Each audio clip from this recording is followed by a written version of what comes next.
All right, well, welcome back to Lost Duck Outdoors. Hit that like and subscribe button if you find anything in these videos that you are enjoying.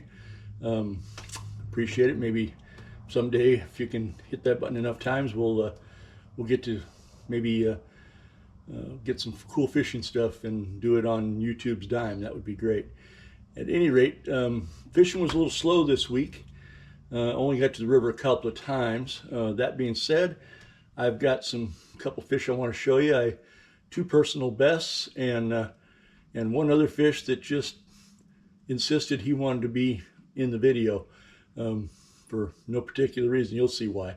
At any rate, sit back and enjoy, and let's go out in the shop and see what's cooking out there this week. Well, as you can certainly tell, I'm not really in the shop. I'm in the backyard.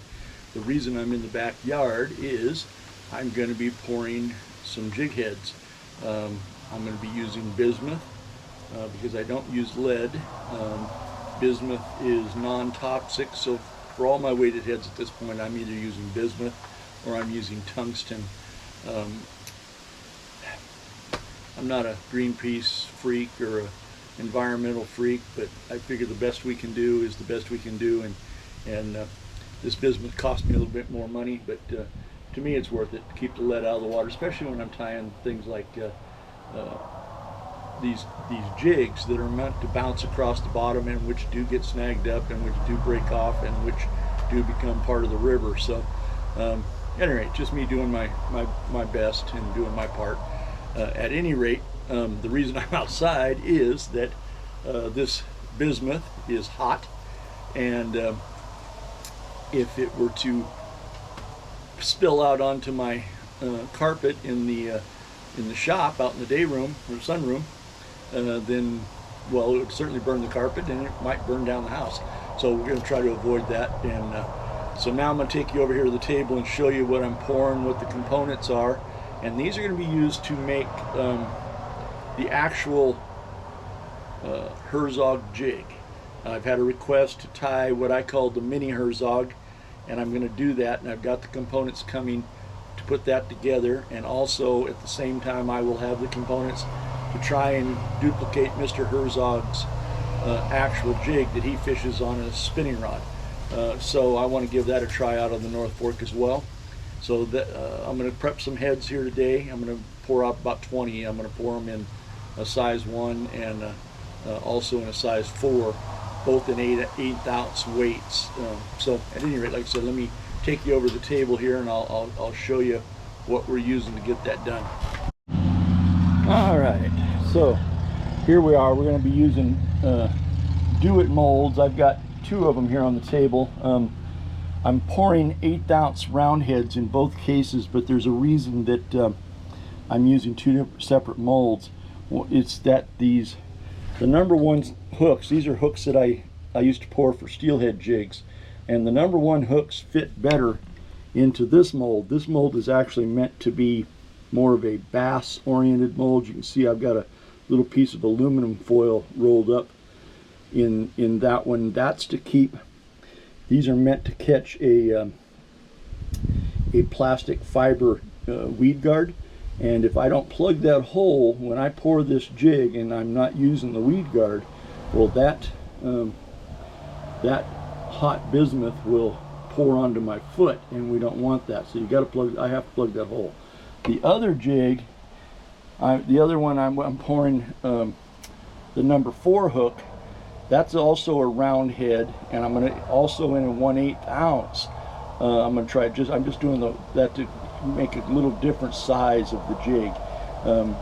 But at any rate, this hook fits into this round head mold really well, and this mold does not have the weed guard, and so therefore I am not worried about hot bismuth on my foot with this one. I do not need the extra crutch of that rolled up aluminum foil to keep that lead plugged in there.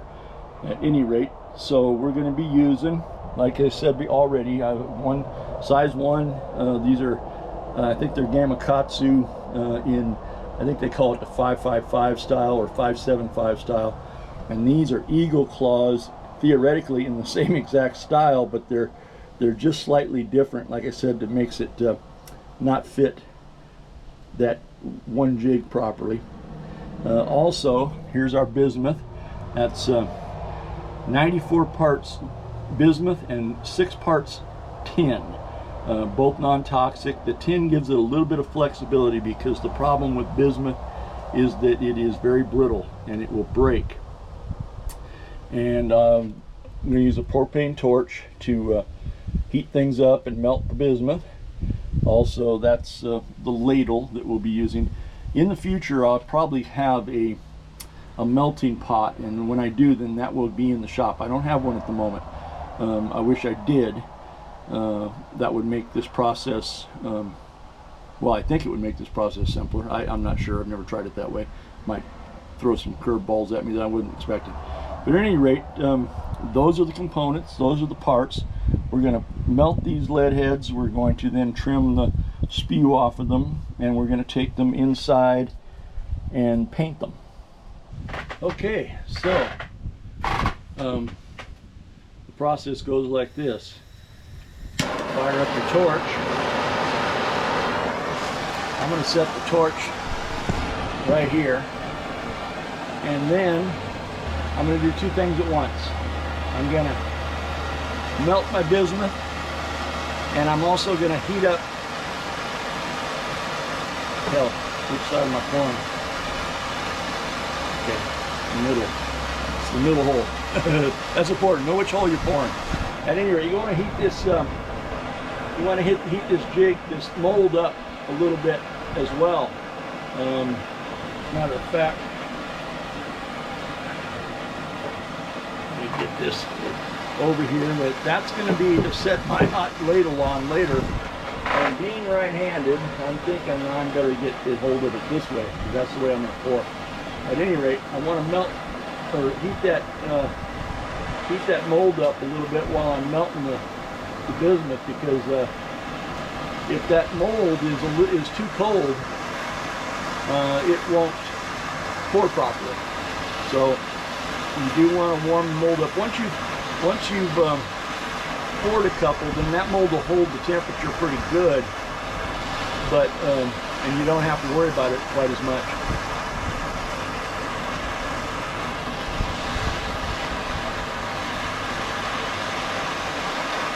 Now our bismuth is starting to become molten. I don't know if you can see that or not, but I'm going to show it to you anyway. But it's about ready to pour. Our mold is pretty warm and about ready to pour. And then it's just a matter of pouring right into the right hole. And there we go. Set our spewed or ladle down. And literally, that's long enough. We can now open this up. And believe it or not, it's cold enough that we can reach in here and break it loose. Lost our lead head, but that's what she comes out looking like. Just a round head jig. This one has a little hook carrier on it, or a bait carrier on it. I'm going to cut that off later in the trimming process for this one. The other mold doesn't have that, and I won't have to worry about that process. Okay, so we're going to get to the painting process here. The first thing we have to do is we have to trim the excess bismuth off of our jigs, and that's a pretty simple process because this bismuth, like I said, is brittle and it cuts really nice and easy. So literally that's about all it takes to get that round head where you want it. We're going to save that extra bismuth and put it back in our bag to use again later because it's perfectly usable. At any rate, I'll get these trimmed up and then I'll get back to you here in a second. Okay, we've got them all trimmed up. Now I'm going to show you how the powder painting process goes. It's going to get a little loud here. I use a heat gun for this. This is a heat gun. It's a Wagner paint stripper is what it really is. I don't know if you can tell or not, but I used to be a house painter, so half of my gear comes from the painting world. What else would you expect? At any rate, I've got 3 colors here. I've ended up with half a dozen of each of these size hooks in the 1/8 ounce weight. I'm going to paint a couple of each color in a watermelon color, sort of an olive is what I'm trying to go for there. I don't really have an olive powder paint. I've got a solid brown I'm going to use because I'm thinking natural colors for these jigs. And then I've got this mixture that I've had sitting around since my bass fishing days. This is something I made myself and mixed up several colors, and I think it's going to come out a little bit of a reddish tone, kind of a crawdad color, but it's been a while since I've dipped into it. We'll find out. At any rate, this process goes like this. I'm going to take a jig. There's my jig, and I'm going to grab a hold of it with these pliers, and then it's going to get loud. I'm going to turn on my heat gun to the high setting. Now this heat gun, I don't know if you can hear me now, this heat gun will melt these heads if you leave them there long enough, but the whole idea here is I just want to warm that head up. I want to warm it up. I'm going to dip it 2 or 3 times. You'll see the process here in a minute. I'm going to go ahead and start with this this custom color that I can't remember what it looks like, and we'll see where it comes out to. And we're going to dip right into the powder coat. It's just powdered, and you can see it's hot enough because it'll start to melt on there. Yeah, we're going to get kind of a copper color here. I'm going to do this about 2 or 3 times.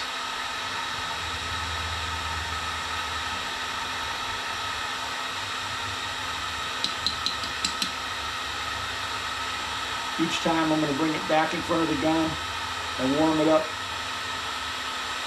again.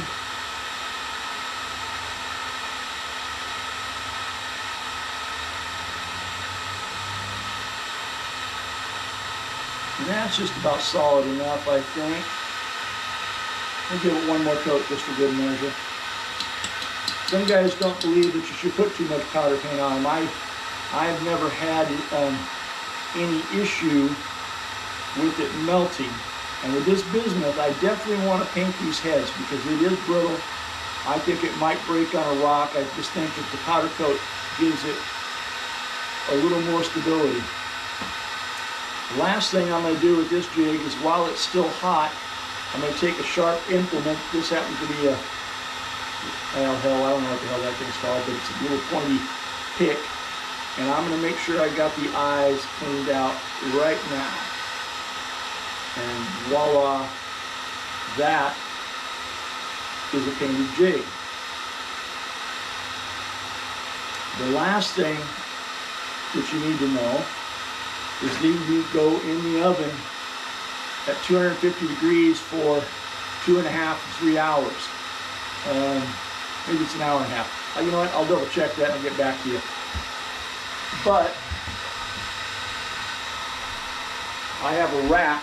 That I've made out of an old 2-gallon paint can, or 2-gallon paint bucket grid, and I just hang them on the grid so they're hanging like that, and then they will go in the oven at a later date. So let me go ahead and get these painted up, and then I'll show you putting them in the oven. I'll give you the right answer on how long they're going to be in the oven here in just a minute. At this point, they're all painted up and they're all mounted on my rack. I'm sure you can't see that from there. And now they are going to go in the oven. Lo and behold, I read the back of the ProTech canister. All of my paints here are ProTech, by the way, ProTech powder paint.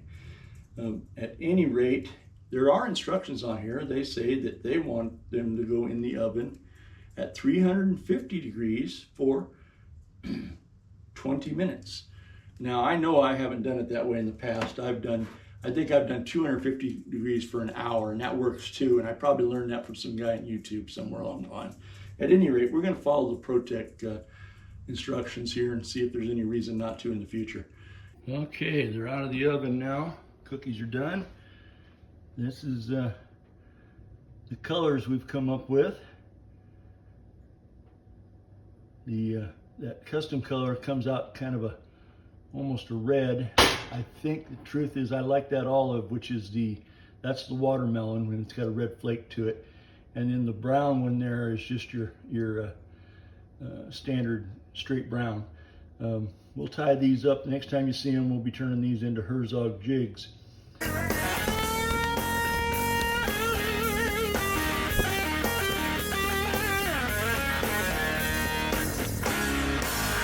I don't know why, looking like I do.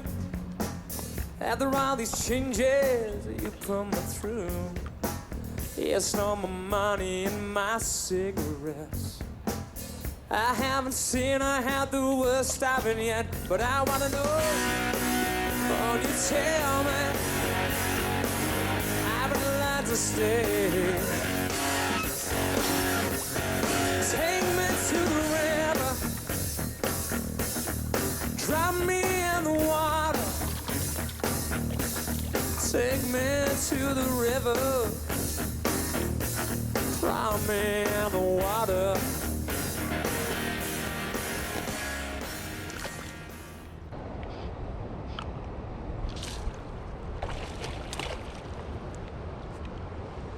Yeah, this one thinks it's somebody. Oh, what a run. Nice run.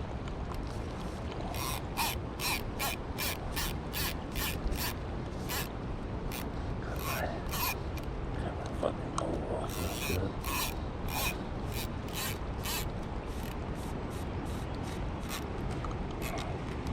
Alright, let's see if we can make some ground back up. It's out there half a mile. It's good fish. This is a decent fish of the week candidate right here.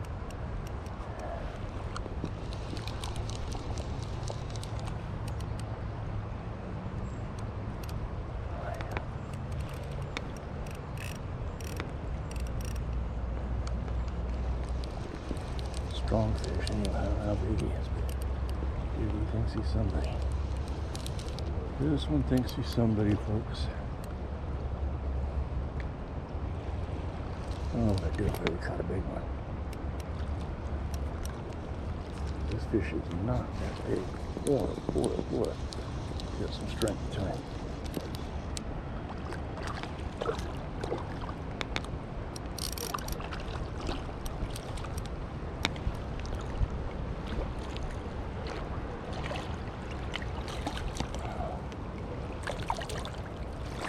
Jeez, dude.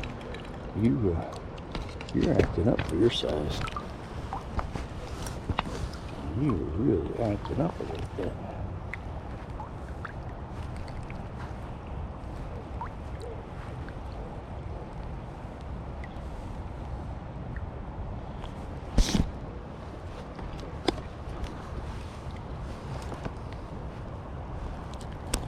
You're really acting up just a little bit, dude.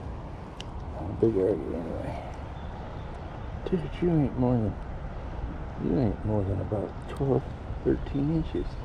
My goodness, dude, you're like Charles Atlas. What a fish. What a strong fish that was.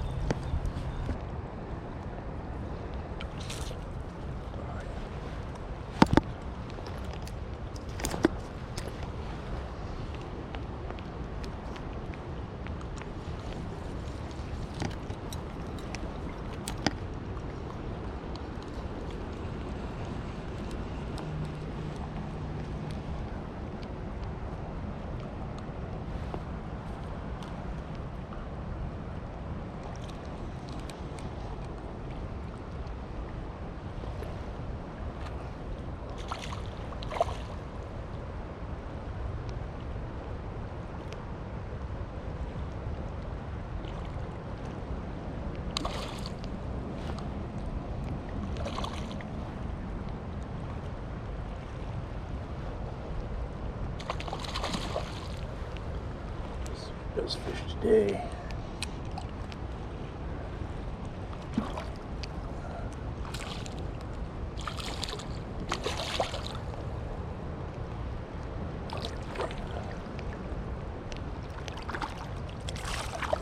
So far, anyway. Little Johnny coming through. Oh yeah. There we go. Hey. Calm down now. Calm down. Hey, you're a cutty. You're a cutthroat. Look at you being a cutthroat. Sure enough.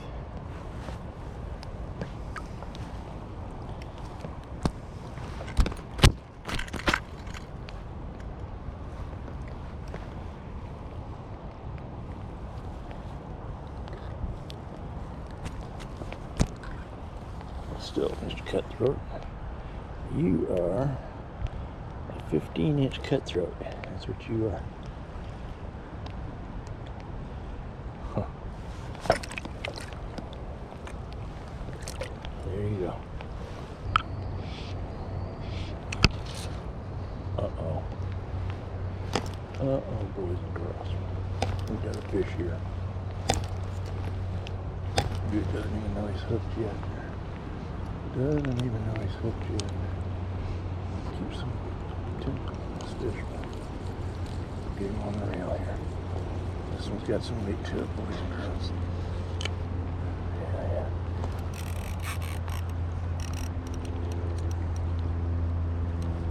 You can see this one out there, and it's not a bad fish at all.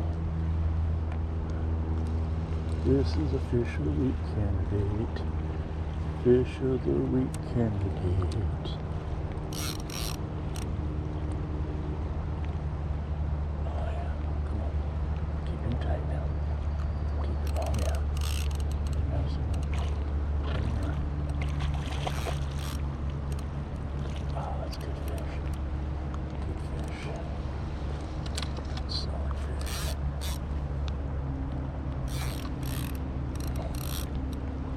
Beautiful fish. Beautiful fish.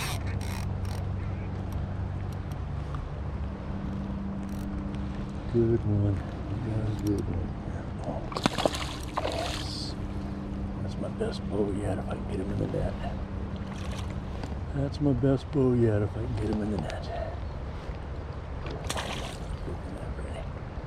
That's a steelhead in some places. Boy, look at this fish. Look at this fish. Oh my goodness.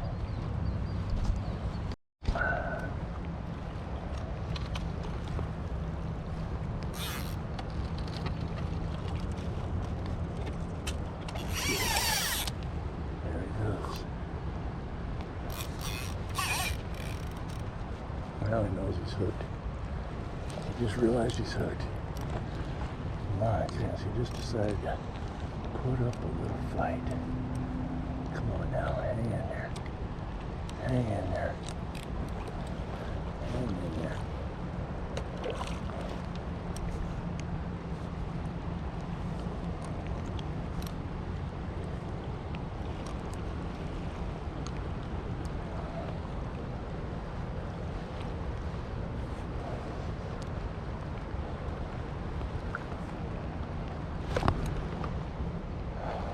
Regular Johnny. We're about to bury him out. We're about to bury him out. Come on, get it. I ain't getting to the net. I just getting to the net. Oh man, I need a bigger net. I need a bigger net. I need a bigger net.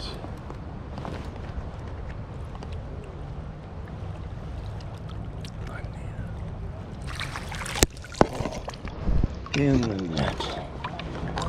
Well there, boys and girls. Now that is a fish. Got a fish here.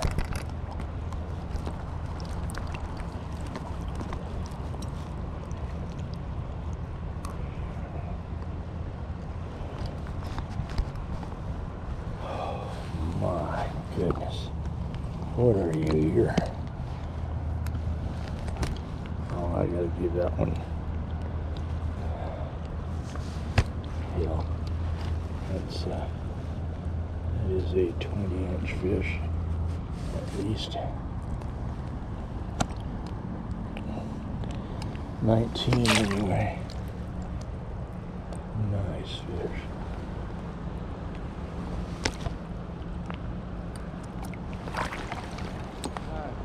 That was a nice one.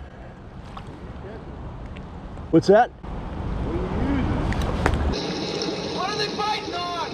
Flies that worked this week were the big fish fly, the original Johnny, the shrimp, and this weird thing that is some kind of a salmon worm thingamajig that came in a pack stuff, and I don't even know what that's called, but there it is, and it caught more fish than anybody, I think. And I'm gonna have to figure out what the hell it is. And the razorback. Those were your top fish catchers this week. That is a 20-inch fish, at least. 19 anyway. Nice fish.